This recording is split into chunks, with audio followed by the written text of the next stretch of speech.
Hello YouTube fans, here again. Not done a classic Universal monster film for a bit, so why not? Starring the legend himself, Garoff. Pronounce his name right there.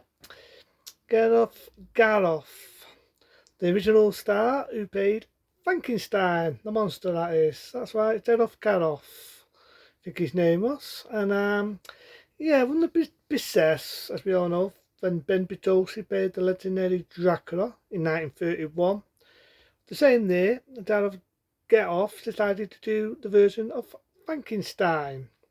Now, I do know originally there was going to be a monologue where a guy was going to present it and say how horrible and frightening the monster was. It never happened. But in this one, it did happen. The opening, you got the curtains and you got a guy telling the story of what's next to come. And it then is what's next to come. Black and white, classic from the 1930s, a typical Universal monster film. Starts off, as you know, with a mad scientist and his assistant called Lynx, which is those you might remember him playing the man himself in the 1931 Dracula. You know, the one with the cheaper laugh? He. Well, he's in all being a different type of cheapy character. Yeah, a cheapy type of character. And they're doing an experiment on making a man. Let's not forget, in all respect, it was in the 1930s. You're not going to see blood, you're not going to see ducks, you're not going to see fire. It's like the later Frankensteins and later horror films. You know, it's your Universal monster films. You're not going to see that, but you got the idea. They find a body and he's hung up. So they take him down and you know the rest, but you don't see it because again it's a 1930s film. You're not going to see a lot in that era, but what you do get to see is your typical Universal monster film. It's not a good film this. Now at the time they was going to make Frankenstein more of a frightening, cheapy monster, but you want to see more of a monster, just watch the Days of the Hammer House. The 30s ones, it was more your sympathetic monster. And I love it. I love it. I love the bit where it's lightning, it's thundering, and then they've got the bandages, and he's moving about, and you've got Frankenstein saying that line, "He's alive! He's alive!" Now, back in its day, it was a taboo. Now, everybody wouldn't think a big deal of it. But back in the day, there's a line in it where Frankenstein says, "Now I know what it is like to be God." It does, because he said the word God. It got the film to get that scene cut out. It was cut out, believe it or not. I don't know if now you get to see it totally uncut where he says that line, "Now I know what it is like to be Dodd." Pretty diff funny how censorship was like debut in them days. And you get to see him for the first time, Garoff as Frankenstein. That's it, Garoff as Frankenstein. I don't love the way he looks, you know, they've got the bolts on the net, everybody knows it. He's got the sticks, the lot. And you do get another actor from Dracula, the 30s one. Remember Van Helsing? He comes into it as a different character in this. It does in this, so he doesn't get as lucky. Because Frankenstein, it does, gets him by the neck and kills him.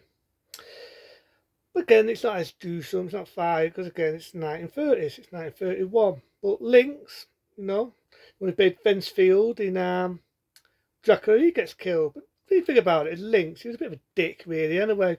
Because what happened was, right, he had a brain, and because he's a dopey fuck, he dropped the brain, damaged the brain, and Frankenstein went off his bloody head. "Oh, you dropped the brain, you dopey dick." Well, I didn't say that, but you might as well do. So they got another brain of a maniac, Now, granted, you got the idea Lynx doesn't know how to read.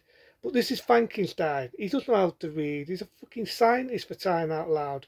Doesn't read. It actually says on the side, brain of a maniac.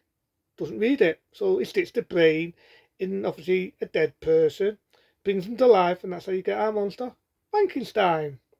Now, as I was about to say, Lynx is being a dick. He's winding up Frankenstein. Frankenstein is obviously scared of fire, so he kills Lynx. Again, it's not that fire. Different era, different time.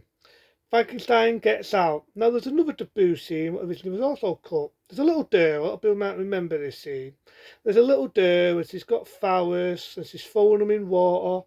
Frankenstein's throwing him in water and he thinks it's a dame. He thinks it's a dame, so he picks the little girl up, throws her in water, and he got the idea he's killed a little girl. But it's not as, it's what I'm saying, it's not dancing, it's not going, it's not going stupid. It's, in many ways, it gives you more sympathy for the monster being died off as Frankenstein.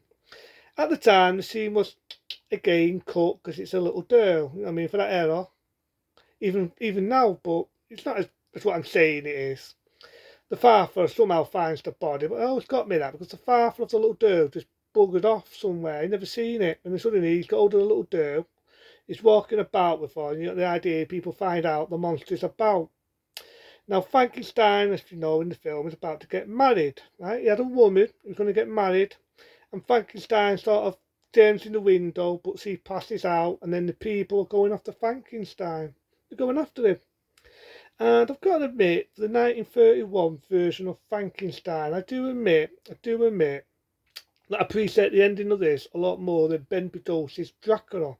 I like all Universal monster films. I'm a lover of the old classic black and white films. So I love the way it ended a lot more in this than Dracula by Ben Bedosi. I just like the way it did it. Because you've got the people chasing him with torches and fire torches and they're chasing Frankenstein. It only makes you more sympathetic on the monster. It's like I said, if you want to see Frankenstein, more of a monster, just go to the Hammer Houses from Christopher Lee when he played Frankenstein to any of the other actors after. And even Frankenstein is as much of an animal in this than what he is in the other ones, where they portray him as being more evil. In this, yeah, he's a mad scientist, but you want to see more mad, just watch the ones when Peter Cushing played Frankenstein. So again, as I say, they're chasing Frankenstein, and he goes in a wheelbarrow, not a wheelbarrow, you know the mills where the wheelbarrows, the things, the mills, you know, and he goes in an old mill, and they're chasing him, and Frankenstein's there, and he's trying to get him, and he's obviously scared of fire, and he gets stuck on the wheel, and he falls off, that being Frankenstein. Now, they were going to do a scene where he died, but in real life, he didn't die, happy to say. Because, yeah, like I said, unlike the Hammer House ones, where they portray Frankenstein as being more of a monster, that's the person, by the way, in this, I didn't really task him as being that nasty. Yeah, he was stupid trying to make a fucking dead person come to life. But the people torch the mill, he gets stuck in, that being our monster, and you think he's dead. Of course, he isn't dead, because as you know, a couple of years later, they did the foil one, that being Bride of Frankenstein.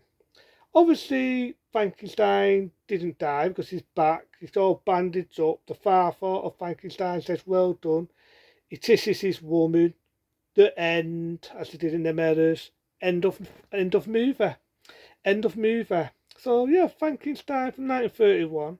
It's a very good film. It's a classic from the 30s. It's black and white. I do know in real life the actor that played Frankenstein sadly passed away not long after doing the Frankenstein films. He was suffering depression, the original actor that played Frankenstein. But would I say it was the original one because they did a silent movie one, believe it or not. But yeah, Karloff as Frankenstein, he did it good. He did it dusted. I love the way he moved. He's very robotic and he moved like that and he moved slow. But again, it made you feel sorry for him. It was like, you know, he's sympathetic monster. So even though people say, oh, Ben Bedosi is Dracula, I've got to meet Karloff was the one that basically brought out the first Universal classic monster films. But into then, I'll talk about more classic films and more things on the way. Into then, I'll see you soon.